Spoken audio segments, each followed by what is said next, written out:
Entonces, vamos a compartir lo que vamos a conversar hoy. Por favor, me confirman cuando ya se vea la presentación.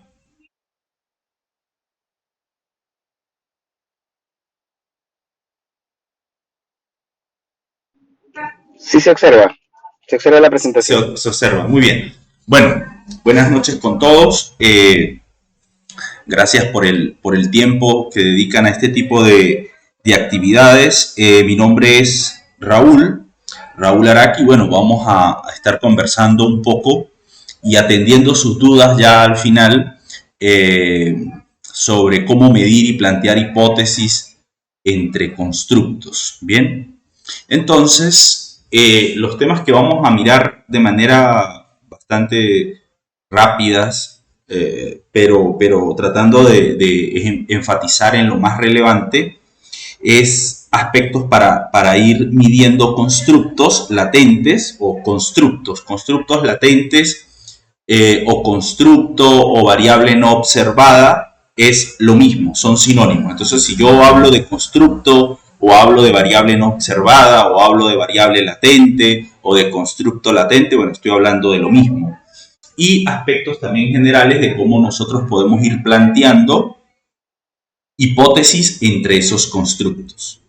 Entonces, normalmente en las ciencias sociales y también en las ciencias de la salud y en muchas otras áreas como el marketing, la administración, la gestión, recursos humanos, en fin, todas estas áreas donde nosotros de alguna manera trabajamos con variables que no podemos medir directamente, como por ejemplo el desgaste emocional, la adicción a las redes sociales, el perdón, la integración tecnológica, el clima laboral, la satisfacción laboral, el clima organizacional, la intención de compra, la empatía, la angustia, son variables no observadas, son variables que tú no puedes medir directamente, así como tú puedes medir, por ejemplo, la masa corporal o la estatura, ¿verdad? O la velocidad, que tienes instrumentos con precisión para hacer esas mediciones. En este caso,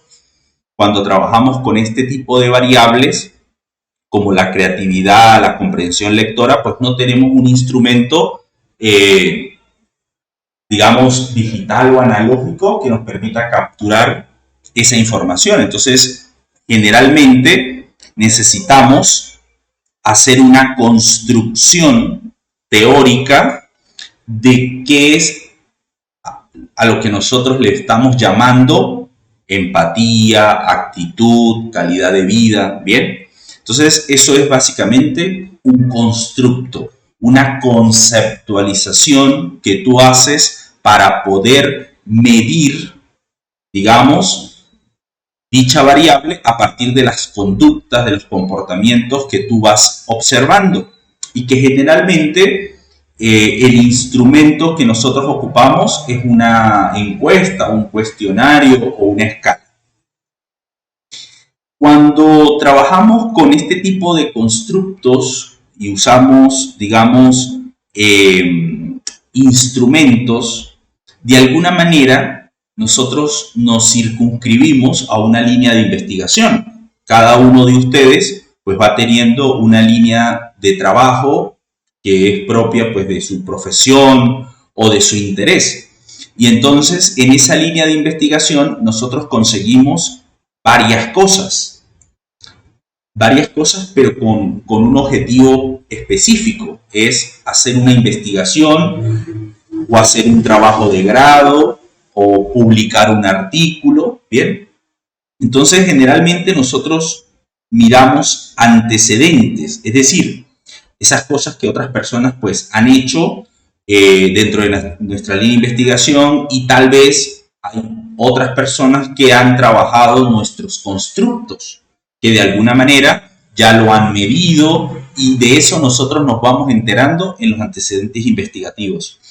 Los antecedentes investigativos no solamente nos ofrecen autores, nos ofrecen definiciones, conceptualizaciones, También los antecedentes investigativos nos ofrecen variables de interés. Por ejemplo, de repente tú no quieres trabajar digamos, ves un artículo y quieres tomar como referencia ese artículo, pero de repente tú te das cuenta que hay algunas variables que no están en ese o no fueron consideradas en ese artículo y tal vez tú la quieres incluir. Entonces, posiblemente en otros trabajos, en otras investigaciones, también la han trabajado, pero no han condensado quizá en un mismo trabajo todas las variables que son de tu interés. Entonces, digamos, los antecedentes nos van permitiendo ir mirando cómo se va comportando esas variables en el quehacer investigativo. También nosotros podemos conseguir análisis estadístico. Entonces, de repente, nos damos cuenta que en nuestra línea de investigación se hacen muchos análisis de cierto tipo. Entonces, claro, cuando nos damos cuenta de eso, lo más probable es que queramos hacer algo más o menos similar o queramos innovar con un nuevo tipo de análisis, con un nuevo procedimiento metodológico. Y eso es lo que tú vas a ir incorporando o lo que vas agregando a esa línea de investigación. También nosotros podemos encontrar en esos antecedentes investigativos instrumentos. ¿Y por qué esto es importante?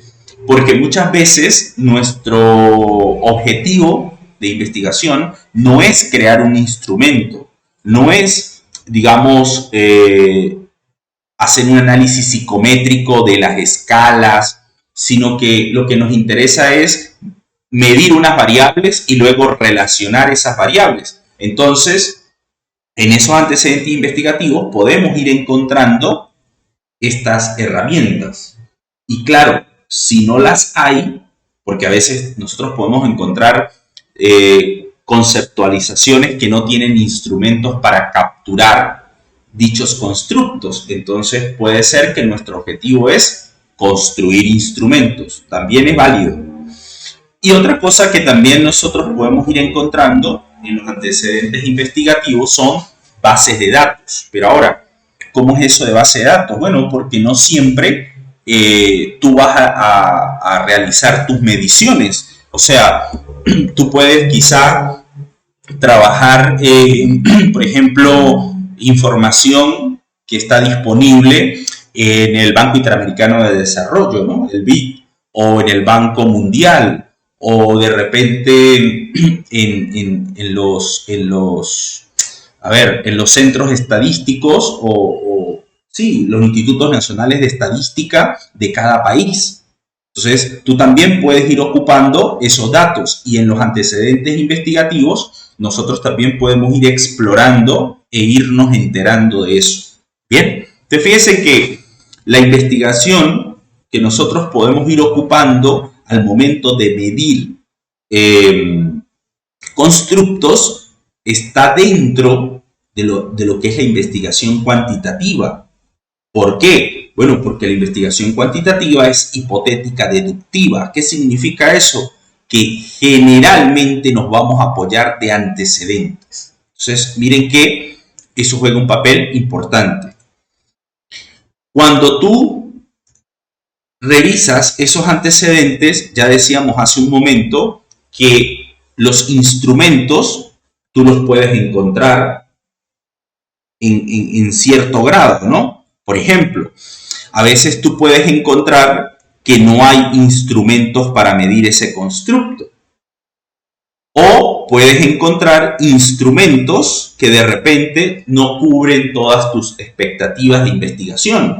Entonces, de repente necesitas incorporar una nueva dimensión, un nuevo componente, o de repente reformular los ítems, porque ese instrumento está destinado, por ejemplo, a la calidad de vida, ¿no?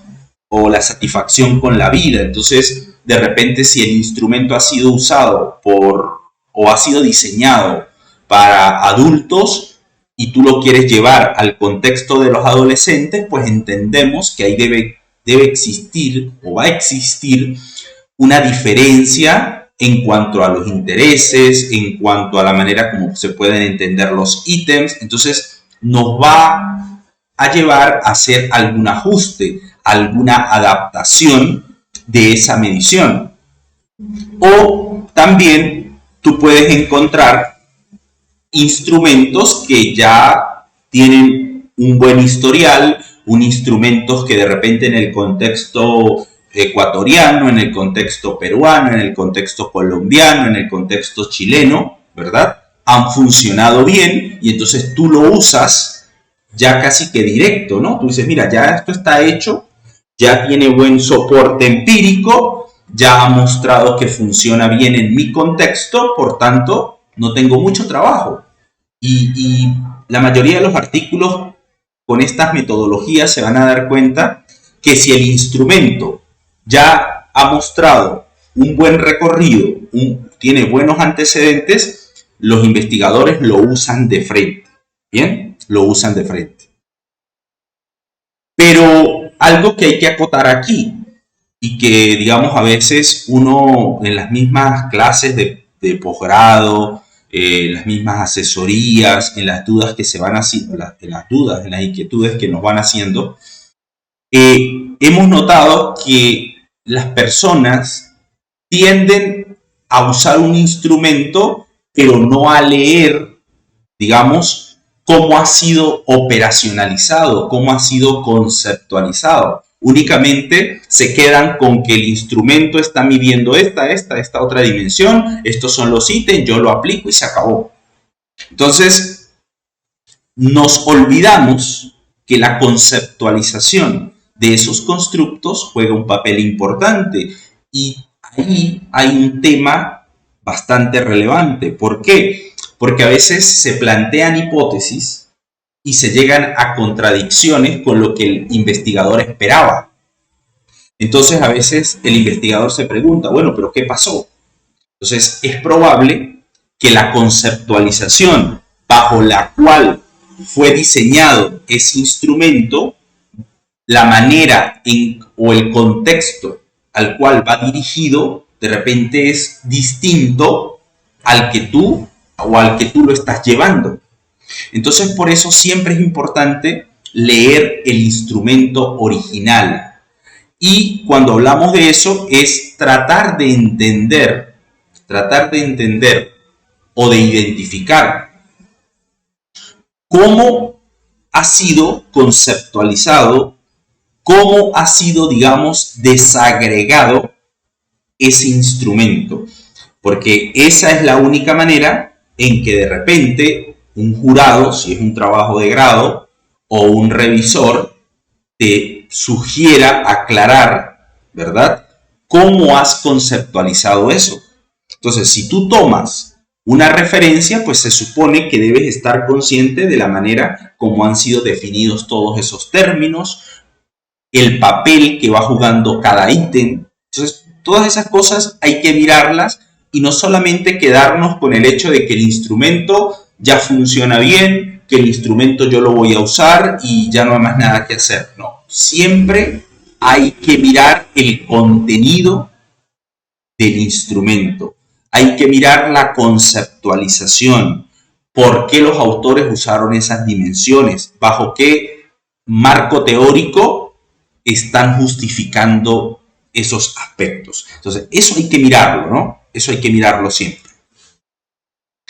Y claro, ¿eso por qué hay que mirarlo siempre? Porque de alguna manera, dentro de tu trabajo, ya sea una tesis o ya sea un artículo, tú vas a tener que justificar el constructo. Y claro, el constructo es algo abstracto, es bastante amplio, Y resulta que cuando tú haces una serie de ítems, claro, en este caso son 5 ítems, pero de repente tú puedes tener 6, 7, 8, 10, no importa. ¿Qué es lo que importa aquí? Que tú garantices que cada uno de esos ítems realmente está capturando una manifestación, un reflejo de ese constructo. Y nuevamente, ¿cómo sabes tú eso? ¿Cómo tienes la confianza para poder seguir adelante? conceptualizando o revisando la conceptualización que han hecho otros investigadores. Otra cosa que es importante, un constructo no se puede abarcar o no se puede medir en todo su espectro. Generalmente tú ocupas algunas partes de ese constructo. Si ustedes observan, el constructo está dentro de ese recuadro blanco, pero cuando tú haces algunas preguntas relacionándolas con ese constructo, son unas de tantas posibles preguntas que tú puedes hacer. Por eso es que nosotros en este contexto y también en la psicometría se le suele llamar que tú lo que haces es muestrear el constructo a partir de una serie de manifestaciones, a partir de una serie de conductas, y se supone que esos pues son los ítems. Otra cosa que es importante aquí es que cuando el encuestado 1, por ejemplo, marca aquí 5, marca aquí 3, marca aquí 4, marca aquí 5 y marca aquí 5, por ejemplo, suponiendo que vamos del 1 al 5, tú vas a tener un total. ¿Un total de qué? De cada uno, ¿verdad? En este caso son 19, 22, ¿no? De cada uno vas a tener un total de cada uno de los participantes, de los encuestados, respecto a ese constructo. Y si, por decir de alguna manera, el ítem 3 no está dentro de ese constructo, si el ítem 3 está midiendo otra cosa, entonces esas inferencias que tú haces de esas puntuaciones no van a tener validez. Entonces, fíjense lo importante que es cuando uno mide un constructo, que detrás de todo esto hay un aspecto metodológico que tiene que ver con la conceptualización. Entonces, fíjense que de hace rato venimos hablando de la relevancia que va teniendo la conceptualización del constructo para nosotros no ponernos a divagar. Y más allá de que nosotros nos pongamos a divagar, pues tiene que ver la idea de que nuestras puntuaciones, que nuestra materia prima, que es la información que nos entregan los encuestados, pues tenga evidencia de validez.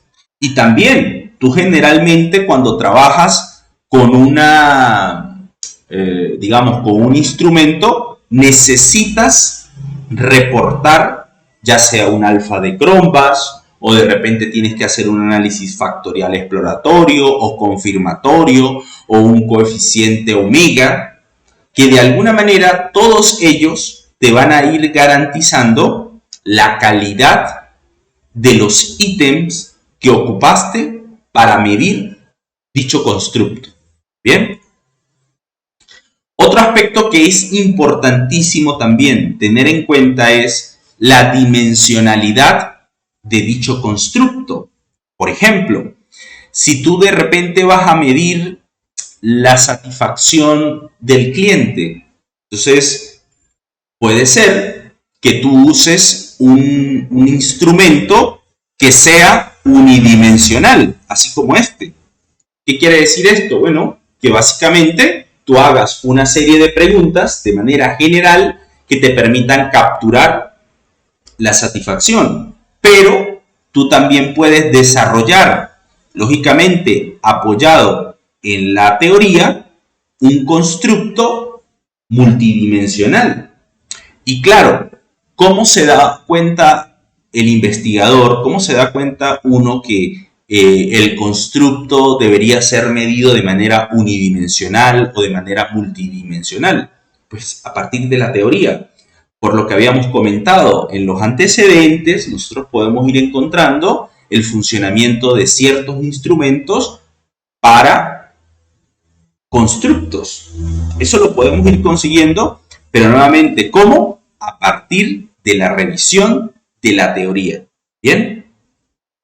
Ahora, una vez que tú tienes los constructos, que ya lo has definido, que ya lo has, por decir algo, depurado, entonces tú puedes estar ya, digamos, habilitado para poder crear hipótesis. Entonces, por ejemplo, si ustedes observan esto que está aquí en el recuadro blanco, a eso nosotros le podemos llamar un modelo. Pero ese modelo se debe a que justamente tú estás relacionando constructos, como por ejemplo la maximización, la procrastinación, el zapping, el uso problemático de redes sociales. Entonces, la pregunta es, ¿cómo configuro yo ese modelo? Desde la teoría. Entonces, ya cuando tú hablas de relacionar constructos, de plantear hipótesis entre constructos, tú entras a un tipo de análisis que se llama modelamiento de ecuaciones estructurales. Y el modelamiento de ecuaciones estructurales es lo que te permite justamente construir el modelo y luego estimarlo. A ver, alguien dice, bueno, ¿y dónde están las hipótesis? Bueno, por ejemplo, aquí hay una hipótesis, aquí hay otra hipótesis, aquí hay otra hipótesis, aquí hay otra hipótesis, aquí hay otra y aquí hay otra. Ahí hay 6 hipótesis. Claro, pero la pregunta de alguien también puede ser, bueno, Raúl, ¿y por qué no lanzamos una flecha de aquí para acá? Y aquí podemos colocar la hipótesis 7. ¿Y por qué no lanzamos otra flecha de repente de aquí para acá y aquí colocamos la hipótesis 8? Y de repente, ¿por qué no podemos lanzar una flecha de aquí para acá y colocamos una hipótesis 9? Fíjense que, claro, tú te puedes poner creativo a lanzar flechas para todos lados. Pero la cuestión es que tú te tienes que preguntar, ¿hay argumento desde la teoría que me permita justificar esto? ¿Que me permita justificar esto? ¿Que me permita justificar esto? Si tú no consigues ese andamiaje, ese anclaje teórico que te permita ir justificando dichas hipótesis, dichas relaciones, pues estás perdiendo el tiempo. ¿Por qué? Porque luego tú te vas a enfrentar a unos resultados y esos resultados los vas a tener que discutir. Pero resulta que si la hipótesis 7, la hipótesis 8 y la hipótesis 9 usted la construyó para que el modelo se vea más complejo y mientras más complejo es mejor y estoy haciendo un trabajo con mucha mayor relevancia, pues estamos perdiendo el tiempo y no estamos entendiendo lo que se está haciendo, porque luego que tú obtengas un resultado vas a tener que discutirlo con la teoría. ¿Y cómo discutes tú algo que no tiene basamento bajo la cual se construyó? Bien, entonces miren que modelamiento de ecuaciones estructurales es una técnica bastante interesante, pero también es una técnica que exige un componente teórico altísimo. A veces nos quedamos en que ecuaciones estructurales porque es una técnica poderosa. No. La recomendación es, no es necesario justificar que porque la técnica es potente, no, porque tú puedes usar una TDStudent, tú puedes usar una NOVA y si ese es tu objetivo, listo, no tienes que ocupar algo más complejo como para darle relevancia, porque no tiene sentido. Bien, entonces, ojo con eso. Nosotros tenemos un constructo, tenemos varios constructos, podemos establecer relaciones entre ellas y cada una de esas relaciones pues es lo que se conoce como una hipótesis. Ahora bien, cuando yo planteo este tipo de hipótesis entre constructos, ya le dije que aparece la técnica por excelencia, modelamiento de ecuaciones estructurales, que se suele denominar con SEM, por las siglas en inglés. Entonces, nosotros nos encontramos con una metodología justamente que nos permite configurar relaciones. Pero estas relaciones, miren el nombre que tienen, relaciones explicativas. ¿Por qué? Porque yo digo, X explica a Y. hay una parte de X que está ayudando a explicar lo que pasa en Y. Pero ¿qué sucede? X es un constructo y Y también es un constructo. No es una variable observada como un ítem, sino es una construcción que depende de varios ítems. Y además permite hacer algunas pruebas teniendo diversos tipos de efectos. Entonces, por ejemplo, aquí aparecen efectos de interacción, efectos de mediación, efectos de moderación, y todo eso, lógicamente, va complejizando el modelo, pero lo va haciendo más real. Entonces, observen la potencia que va teniendo el modelamiento de ecuaciones estructurales. Hay, digamos, como dos tipos de modelamiento bastante generales en esta línea de ecuaciones estructurales. Una que es ecuaciones estructurales basado en la covarianza. Básicamente tiene un carácter confirmatorio. Yo tengo un modelo, tengo unos datos y miro hasta qué punto los datos con el modelo se ajustan. Es decir, son coherentes. Pero también tengo otro tipo de modelamiento, ¿verdad? Que también se hace entre constructos, que es el de mínimos cuadrados parciales. Entonces son técnicas, ojo, que me permiten relacionar constructos, que me permiten crear hipótesis entre constructos, pero son diferentes. Sus enfoques, la metodología que se usa para cada uno es distinto. Bien, son distintos. ¿Que cuál es mejor? ¿Que cuál es peor? ¿Que cuál uso? Ya eso lo vamos a ir viendo ahorita. Ya vamos a ir dando esas recomendaciones, esas orientaciones. Bien. Y otra cosa importante, que no importa el modelo de ecuación estructural bajo el cual tú estés trabajando, si es el de covarianza o si es el de mínimos cuadrados parciales, siempre vas a tener un modelo de medida y un modelo estructural. Siempre vas a tener eso, un modelo de medida y un modelo estructural.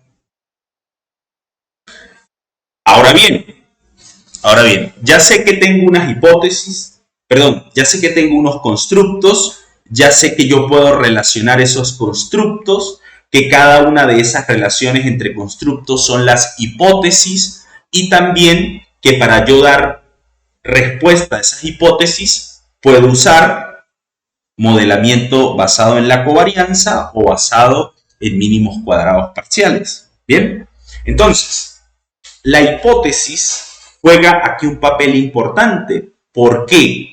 Porque la hipótesis es el trabajo, digamos, que el investigador va a ir desarrollando para dar respuesta a sus objetivos. Bien, entonces, cuando tú tienes una hipótesis de trabajo, una hipótesis de investigación, eso lo tienes que traducir a la estadística, porque vas a ocupar la estadística justamente para evaluar esa hipótesis. Entonces aparece la hipótesis nula, aparece la hipótesis alterna. Ojo con esto, la hipótesis que el investigador pone a prueba cuando ocupa la significancia estadística o básicamente una prueba de hipótesis, la hipótesis que pone a prueba es la hipótesis nula. ¿Qué quiere decir esto? La hipótesis donde no pasa nada. Por ejemplo, si tú dices las horas de estudio impactan al resultado o al rendimiento académico en un examen, ¿verdad? Cuando tú dices eso, ¿cómo se plantea la hipótesis nula? Pues que el efecto que X tiene sobre Y es nulo, o sea que X no está impactando a Y. ¿Y cuál es la hipótesis alterna? Pues la hipótesis alterna es todo lo contrario a la hipótesis nula. Tú dirías que X sí impacta a Y, y justamente por eso es que se le llama la hipótesis del investigador, porque tú no planteas una hipótesis de no diferencia, Tú no planteas una hipótesis donde no pasa nada. Si tú planteas una hipótesis, si tú dices, digamos, los hombres presentan o tienden a presentar mayor optimismo, o las mujeres son más optimistas que los hombres, ahí que esa es tu hipótesis de investigación. ¿Y por qué es la hipótesis de investigación, la hipótesis del investigador? Porque no tiene sentido que tú digas, o no tiene caso que tú investigues, por ejemplo, el optimismo en hombres y mujeres sabiendo que son iguales, que no difieren. Entonces, eso no tiene sentido. El sentido tiene que son distintas. Entonces, eso es un poco, digamos, la forma en cómo nosotros vamos planteando las hipótesis. Miren el mismo ejemplo, el mismo modelo que teníamos hace un rato. ¿Cómo planteo yo una hipótesis entre constructos entonces? Por ejemplo, miren esta. Esta es una hipótesis de investigación que le podemos llamar hipótesis 1. La maximización tiene un efecto sobre procrastinación. Pero ¿qué estoy diciendo yo en la hipótesis nula? Que no influye, que no hay tal efecto, porque esa va a ser siempre la hipótesis nula. Y si tú lo ves desde un punto de vista estadístico, lo que estás diciendo es que el coeficiente beta o esa relación vale 0. Es decir, que no hay nada. Pero ¿qué dice la hipótesis alterna?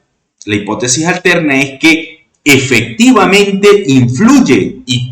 ¿Y por qué es que influye? Porque se supone que tú, para eso, la construiste desde la teoría. Miren nuevamente el papel que sigue teniendo la teoría aquí. Esta flechita que colocaste, esta relación entre maximización y procrastinación, la has deducido, se dedujo de la teoría.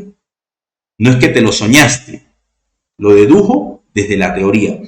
Y evidentemente, como va a tener un efecto, como va a tener un impacto, como va a influir, pues ese valor va a ser distinto de 0.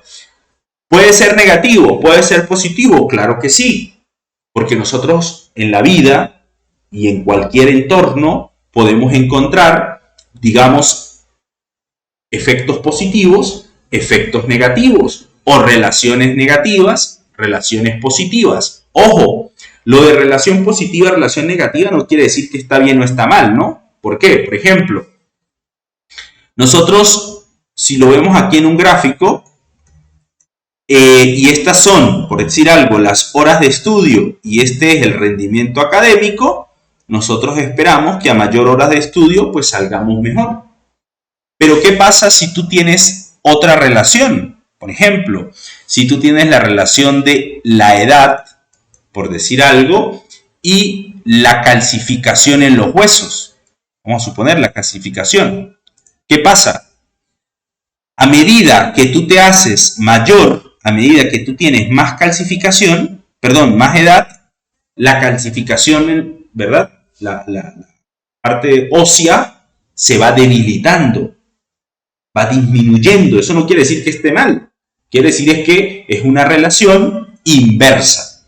¿Y qué es una relación inversa? Negativa. A medida que una se hace más grande, la otra disminuye.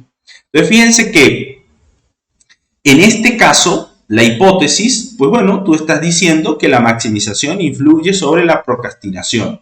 Listo. ¿Qué quiere decir? Que de alguna manera, en la teoría, te diste cuenta que eso es así. Y claro, luego que tú obtienes los resultados, pues lo discutes con la teoría, ¿no? Y claro, cuando tú también tienes una hipótesis, pues vas a tener que evaluar el resultado para tomar una decisión. Entonces, ahí tú dices, por ejemplo, si el resultado es o no estadísticamente significativo. Y si el resultado no es estadísticamente significativo, pues tú te quedas con la hipótesis nula y dices que efectivamente entre maximización y procrastinación no hay una relación. Pero si el resultado es estadísticamente significativo, pues tú te quedas con la hipótesis del investigador. ¿Listo? Entonces, de esa manera, nosotros podemos ir evaluando las hipótesis aquí en ecuaciones estructurales o con ecuaciones estructurales. Bien, ahora, esto que hemos dicho es a nivel general, ¿no? A nivel general. Vamos a mirar qué pasa cuando yo hago análisis con ecuaciones estructurales, pero basado en la covarianza. Resulta que cuando tú lo haces, este modelo teórico que he venido escribiendo de maximización, procrastinación, proviene de ese artículo que está allí, solo que yo hice la traducción. Entonces, cuando tú ves ese artículo, vas a mirar cómo es que se deducen las hipótesis. Y a su vez, nosotros nos podemos ir dando cuenta de los instrumentos que han usado. Y la mayoría de los instrumentos ya han sido instrumentos que vienen de otros autores. Y esa es una característica propia de este tipo de ecuaciones estructurales, que muchas veces tú tomas instrumentos que ya han sido trabajados en otros contextos. Claro, en este mismo artículo, por ejemplo, ellos, los investigadores, construyeron una escala. ¿Pero por qué construyeron una escala? Bueno, porque no la había y ellos la necesitaban. Lo que dijimos al inicio, puede ser que tú consigas todos los instrumentos que te permiten medir los constructos que tú estás trabajando, pero puede ser que no. Y si no es así, pues tendrías que construirlo y pasarlo por un proceso de evidencia de validez. Entonces, por ejemplo, ellos construyeron aquí 6 ítems con 2 dimensiones, 6 ítems dividido en 2 dimensiones para medir el zapping social, lo conductual y lo intencional. Y lógicamente le aplicaron un análisis factorial confirmatorio, todas las evidencias de validez para poder reportar empíricamente que esa escala que está midiendo el zapping social funciona bien, es coherente, tiene consistencia en las respuestas que se emitieron. ¿Bien? Y luego, en el mismo artículo, te vas a dar cuenta justamente de las hipótesis que ellos plantearon, que son las hipótesis que están aquí. Entonces, miren de frente, la hipótesis 1, ¿cuál es? La maximización de los resultados tiene un efecto sobre la procrastinación. Ahí está. Luego, la hipótesis 2, ¿qué dice? La procrastinación tiene un efecto sobre la pérdida de experiencia gratificante, y así con todas las demás hipótesis. ¿Ven? Entonces, ¿qué es lo que uno hace entonces luego de plantear las hipótesis? Pues mirar los resultados. Tienes que usar un método de estimación, tienes que tomar en cuenta unos índices de ajuste para ver hasta qué punto los datos con el modelo son coherentes. Entonces, aquí se usan índices de ajuste y miren cómo los autores en estas 3 líneas justifican empíricamente que este modelo que está aquí y los datos funcionan bien, son coherentes. Y eso es lo que busca el modelamiento de ecuaciones estructurales basado en la covarianza. Demostrar empíricamente que el modelo y los datos funcionan bien. Luego que tú has probado eso, pues pasas a evaluar esas hipótesis de trabajo que tú tenías. Entonces, ver si es estadísticamente significativa o no estadísticamente significativa y comenzar a dar respuesta a tus objetivos. ¿Bien? Ahora, tú tienes otro tipo de modelamiento de ecuaciones estructurales, que es el basado en la varianza, que se le llama digamos su forma conocida es PLSC.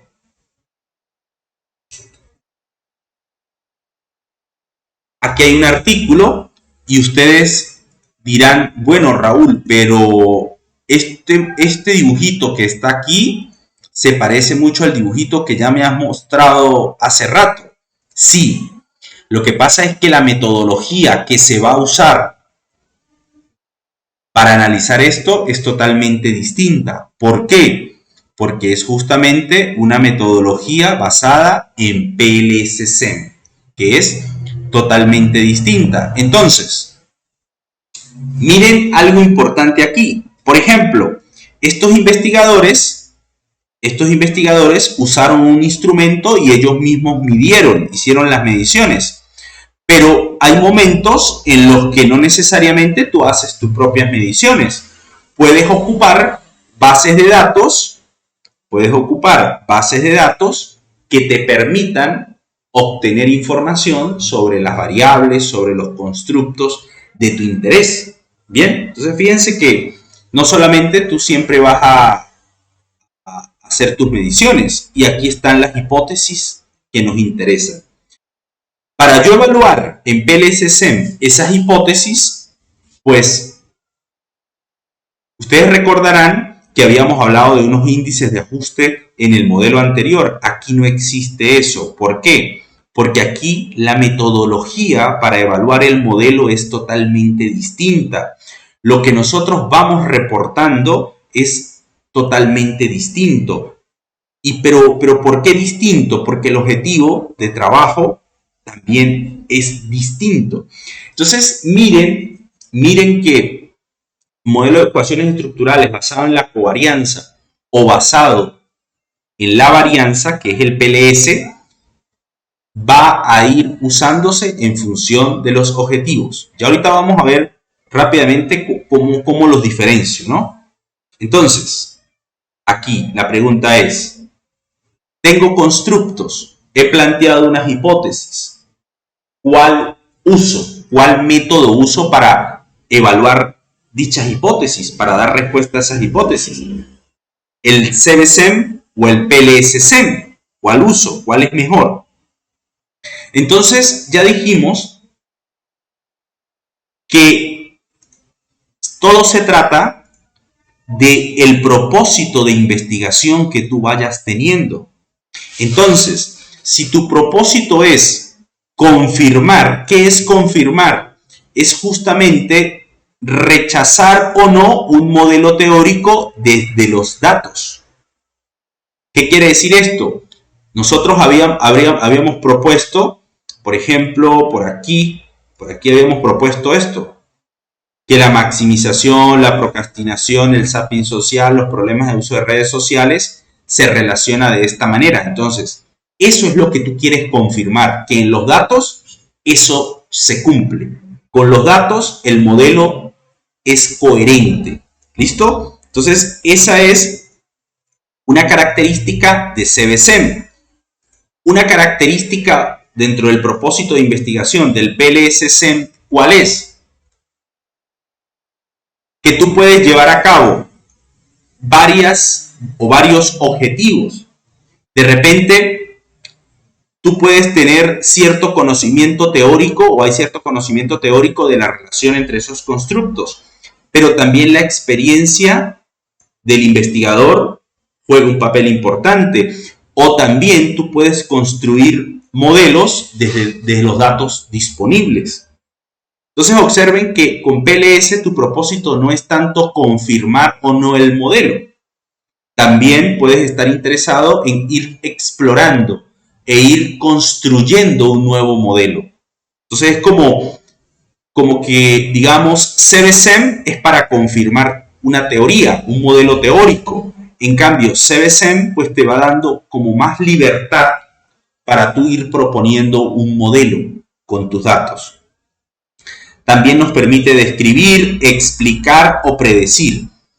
PLS-SEM, digamos, tiene ese poder de hacer predicciones. En cambio, CBSEM no puede hacer predicciones, no puede predecir, digamos, nuevos valores. Entonces, esa es una gran diferencia que existe entre esas dos metodologías y por eso colocamos allí los distintos objetivos que tú puedes ir o en los que puedes ir estando interesado y cuál es la herramienta que pudieras ir ocupando. Cuando nosotros trabajamos con ecuaciones estructurales, no importa si es CBSEM o si es PLS-SEM, siempre está en discusión, digamos, el término explicar o predecir. Siempre está en discusión eso. Entonces, este es un buen artículo que ustedes pueden descargar para comprender mejor esos dos conceptos. Pero ciertamente son dos cosas totalmente distintas. Aquí hay otro artículo para aquellos que quieran profundizar un poquito más en estos detalles que pueden revisar, ¿no?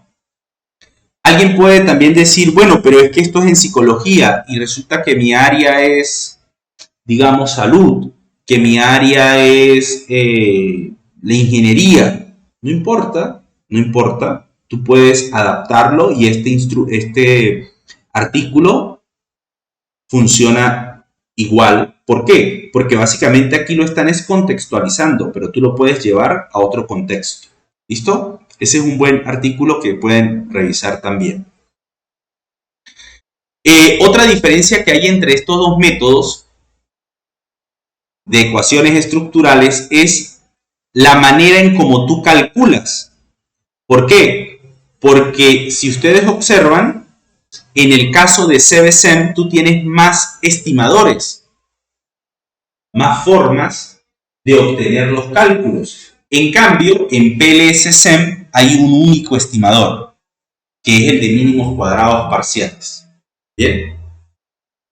Otro aspecto importante es que en CBSEM, por ejemplo, los tamaños de muestras siempre van siendo grandes, pero en PLS-SEM tú puedes trabajar con muestras un poco más pequeñas. Pero ojo, no quiere decir que usted con 50 datos, una muestra de 50 datos, vaya a hacer predicción. Eso también es un poco ilógico, ¿no? Yo he visto personas que nos dicen, bueno, mira, tengo 50 datos, yo quiero hacer una predicción de tal cosa, pero no, 50 datos no funciona bien. Cuando tú comienzas a mirar artículos en esta línea, ¿verdad? O lo vas a llevar a una publicación o bien sea a tu trabajo de grado, en fin, te vas a dar cuenta que 50 datos también es una limitación. Pero bueno, si eso es lo que tienes, CBSEM no lo puedes ocupar. Deberías ocupar PLS-SEM, lógicamente justificando la muestra o el tamaño de muestra que estás usando, ¿no? De repente el contexto, el área, el fenómeno que estás estudiando. Entonces puedes tener varias aristas para ir justificando esa decisión. Y como lo dijimos hace un momento, cuando tú tienes un modelo como este que está aquí o un modelo como este que está aquí, siempre nosotros vamos a tener, o esos modelos están configurados en dos submodelos, por decirlo de alguna manera. Un modelo de medición. ¿Qué es el modelo de medición? Bueno, básicamente es la forma en cómo tú mediste el constructo. Por ejemplo, con esto tú mediste el constructo, con esto tú mediste el constructo, el constructo igual aquí. Con esto tú mediste el constructo. ¿Listo? Eso es lo que nosotros llamamos, o lo que se llama en esta metodología, el modelo de medición. ¿Y qué es el modelo estructural? ¿Qué es el modelo estructural? Básicamente las hipótesis. Estas hipótesis que no es más que la relación entre los constructos. Por ejemplo, en CBSEM se le llama modelo de medida y modelo estructural. En cambio, en PLS-SEM se le llama modelo externo y modelo interno. Es lo mismo, solo que se le cambia el nombre. Y otra característica, como ya también la hemos comentado, es que cuando tú estás en CBSEM, o sea, el modelo del lado izquierdo, tú estás interesado en comprobar ese modelo teórico. En cambio, en PLS-SEM, no. Tú estás más interesado en hacer una predicción o en proponer un modelo desde los datos. ¿Bien? En definitiva, cuando nosotros ocupamos constructos, cuando relacionamos constructos, cuando planteamos hipótesis entre constructos, podemos ocupar PLS-SEM o, bueno, esto es PLS-SEM, o CB-SEM. Ninguno es mejor, como ya lo vimos, son complementarios, cada uno va teniendo su rol, su papel, y de alguna manera ambos lo que nos ayudan es a lidiar con el error de medición, porque siempre vamos a tener un error asociado en la medición y a manejar la incertidumbre dentro de esos modelos, o sea, la parte aleatoria que se va dando. Y miren nuevamente que CB-SEM, en el gráfico que está al lado derecho, tiene cosas en común con PLS-SEM, pero también hay mucho lo que diferencia, que fue lo que comentamos hace un momento. Bien, algunas referencias que nos pueden ir ayudando a abordar estos temas, algunos textos, por ejemplo, estos que están aquí para CB-SEM, estos que están aquí para PLS-SEM. También nosotros tenemos algunos software que nos van ayudando a hacer esos cálculos o donde podemos ir trabajando este tipo de modelos. Puede ser EIMOS o R. Y lo mismo para el PLS-SEM. Puede ser en Smart PLS, que es este software, es como el software casi que más usado, más comercial, más conocido para PLS-SEM, o también puedes usar R con la librería SEM-IN-R, que también es una forma de irlo trabajando sin necesidad de ocupar un software de paga, un software el cual tú tienes que pagar para usar. R es libre, ¿no? Si también a ti te interesa ir trabajando para una publicación o ir buscando referencias para tratar de ir entendiendo tus constructos, aquí hay un par de revistas que nos pueden ir sirviendo para nosotros obtener información sobre cada uno de estos tipos de modelamiento. Bien, de estos tipos de modelamiento. Ahora bien, todo esto que hemos venido comentando, pues claro, requiere de un tiempo, también requiere de irnos formando, irnos capacitando si es que nos interesa, ¿no? Si es que nos interesa un poco abordarlo en nuestra investigación, en nuestro trabajo, o muchas veces tener otras herramientas estadísticas ahí en nuestra caja de análisis para poder ocupar. Si de repente somos tutores o somos asesores, o bueno, somos los que necesitamos para nuestros trabajos. En ese sentido, siempre nosotros promovemos los webinars un poco para que se vean lo que se va a hacer en las capacitaciones. Entonces, esta es una capacitación que nosotros vamos a ir trabajando el día 2, 4, 9 y 11, ¿verdad? A las 7 hora Perú, de 7 a 9, el mes de noviembre. ¿Listo? ¿Qué vamos a trabajar en este curso o en esta capacitación? Vamos a trabajar modelos de ecuaciones estructurales, pero basado en CB-SEM. ¿Por qué? ¿Y por qué PLS-SEM no? Bueno, porque va a requerir de mucho más tiempo. Entonces, nosotros también consideramos que si tú llevas a cabo este tipo de modelamientos con un entrenamiento, ¿verdad? Con un entrenamiento, el PLS-SEM lo vas a entender mucho más rápido, vas a tener más claridad. Entonces, esa es un poco la invitación. Dentro del temario, medición e hipótesis de constructos, por ejemplo, vamos a detallar más lo que hablamos aquí, ¿no? Lo vamos a detallar mucho más. Vamos a introducirnos a los modelos de ecuaciones estructurales, como ya dijimos, del CB-SEM. Vamos a aprender a estimar, a evaluarlos con el software. ¿Listo? Cómo nosotros diagramamos ese modelo, cómo lo evaluamos, cómo reportamos esos resultados para que sean, digamos, llevados a un artículo o para que sean llevados a un trabajo de grado, en fin. Entonces, fíjense un poco la estructura que vamos a ir teniendo, desde la medición hasta el reporte. Bien, los días 2, 4, 9 y 11. En ese horario. Los cursos que nosotros ofrecemos, también hay personas que lo llevan en diferido.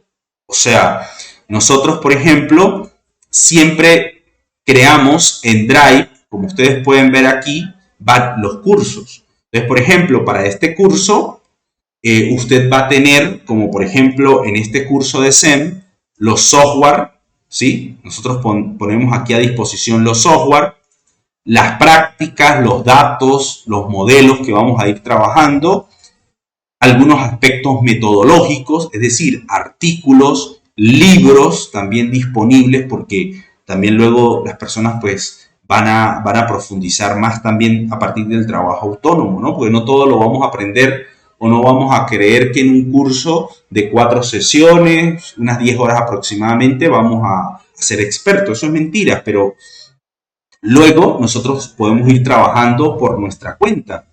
Las grabaciones de cada sesión están aquí. Las grabaciones de cada sesión nosotros las ponemos a disposición.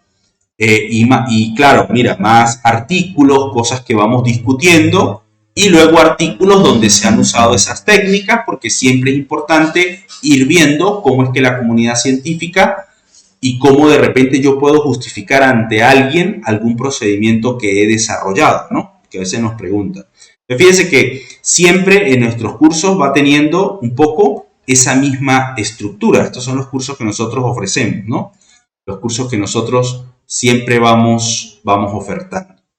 Entonces, esa es un poco, digamos, la invitación que le vamos haciendo si es que es de interés trabajar con ecuaciones estructurales, relacionar constructos, medirlos, crear hipótesis y reportar los resultados.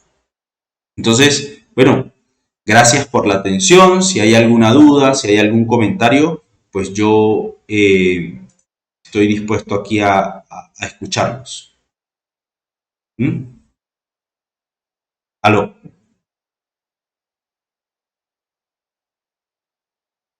¿Aló, aló? No sé si hay alguna duda, algún comentario, todo queda claro. Bien. Bueno, si como se dice, si todo queda claro, no hay dudas, pues bueno, lo dejamos así.